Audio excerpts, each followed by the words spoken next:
ನೀವು ಏನೋ ಮಾಡಕ್ಕೆ ಹೋಗಿದ್ರೆ ನೀವು ಕಂಡುಕೊಂಡಿದ್ದೀರಾ ಆ ಪ್ರಾಸೆಸ್ಸಲ್ಲಿ, ನೀವಾಗಲಿ ನಿಮ್ಮ ತಂದೆಯವರಾಗಲಿ ಆ ಥರದ 3 ಟ್ರಿವಿಯಾ ಟಿಪ್ ಹ್ಯಾಕ್. ಜನರಲ್ ಆಗಿ ಮೇಡಮ್ ನನಗೆ ನಮ್ಮ ತಂದೆ ಯಾವಾಗಲೂ ಬೈಯೋದು ಅಂತ ಹೇಳಿದ್ರೆ ಒಂದು ವಿಚಾರಕ್ಕೆ ಯಾವಾಗಲೂ ಬೈತಾ ಇರ್ತಾರೆ, ಏನು ಅಂದರೆ ನಿಧಾನಕ್ಕೆ ಅಡುಗೆ ಮಾಡುವಂತ.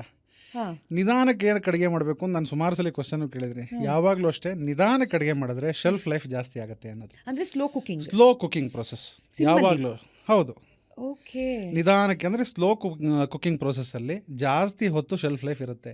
ಈಗ ಸಾಂಬಾರು ಹುಳಿ ಅಥವಾ ಏನೋ ಒಂದು ಸಾರು ಮಾಡ್ತೀವಿ ಅಂದ್ಕೊಳ್ಳಿ, ಒಂದು ಅನ್ನ ಮಾಡಿದ್ರು ಅಷ್ಟೇ ಸ್ಲೋ ಕುಕಿಂಗ್ ಮಾಡಿದ್ರೆ ಅದನ್ನು ಜಾಸ್ತಿ ಹೊತ್ತು ಇಟ್ಕೊಂಡು ತಿನ್ಬೋದು ಅನ್ನೋದು ನಮ್ಮ ತಂದೆ ಅದನ್ನು ಪ್ರೂವ್ ಮಾಡಿ ತೋರಿಸಿದ್ದಾರೆ ನನಗೆ. ನಾವು ಅದನ್ನು ಈಗಲೂ ಅಷ್ಟೇ ನಮ್ಮ ಕೇಟ್ರಿಂಗಲ್ಲಿ ಈ ಬೇಸಿಗೆಗಾಲದಲ್ಲಿ ಎಸ್ಪೆಷಲಿ ಅದನ್ನು ತುಂಬ ಅಳವಡಿಸ್ತೀವಿ. ನಾವು ಕ್ವಿಕ್ಕಾಗಿ ಅಡುಗೆ ಮಾಡಿಬಿಡ್ತಾರಪ್ಪ ಅನ್ನೋದು ಕಾಂಪ್ಲಿಮೆಂಟ್ಸೇ ಅಲ್ಲ, ಕಾಂಪ್ಲಿಮೆಂಟ್ ಅಲ್ಲ, ಏನೋ ಎಡವಟ್ಟು ಮಾಡಿದ್ದಾರೆ ಅಲ್ವಾ. ಓಕೆ, ನಂಬರ್ 2 ಮೇಡಮ್, ಜನರಲಿ ಏನಾಗುತ್ತೆ ಅಂತ ಹೇಳಿದ್ರೆ ಈಗ ಚಟ್ನಿ, ಈಗ ಬುತ್ತಿಗೆ ಮಕ್ಳಿಗೆ ಬುತ್ತಿ ಕಟ್ಕೊಡ್ತೀವಿ, ಆಫೀಸ್ ಗಂಡಂಗೆ ಅಥವಾ ಯಾರು ಆಫೀಸ್ಗೆ ಹೋಗ್ತಾರೆ ಅವ್ರಿಗೆ ಬುತ್ತಿ ತೊಗೊಂಡೋಗ್ತೀವಿ.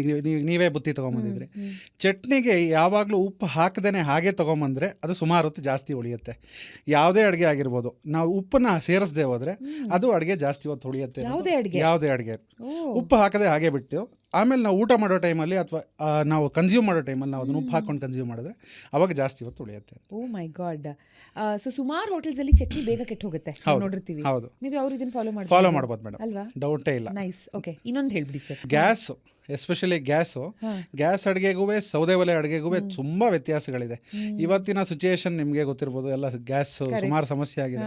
ಸೌದೆ ಒಲೆ ಅಡುಗೆಯಲ್ಲಿ ರುಚಿ ಏನಕ್ಕೆ ಅಂತ ಹೇಳಿದ್ರೆ, ನಾನು ಅವಾಗಲೇ ಹೇಳಿದ್ನಲ್ಲ, ಸ್ಲೋ ಕುಕಿಂಗ್ ಪ್ರೋಸೆಸ್ಸು ಮತ್ತು ಅದರಲ್ಲಿರುವಂಥ ಆ ದೇಸಿ ಗುಣ.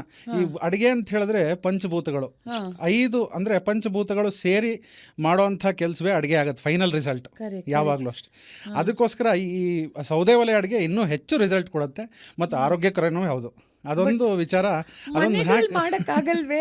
ಈಗ ಮನೇಲಿ ಮಾಡುವಂಥ ಸುಮಾರಷ್ಟು ಸೌದೆ ಒಲೆಗಳು ಸುಮಾರು ಮಾರ್ಕೆಟಿಗೆ ಬಂದ್ಬಿಟ್ಟಿದೆ.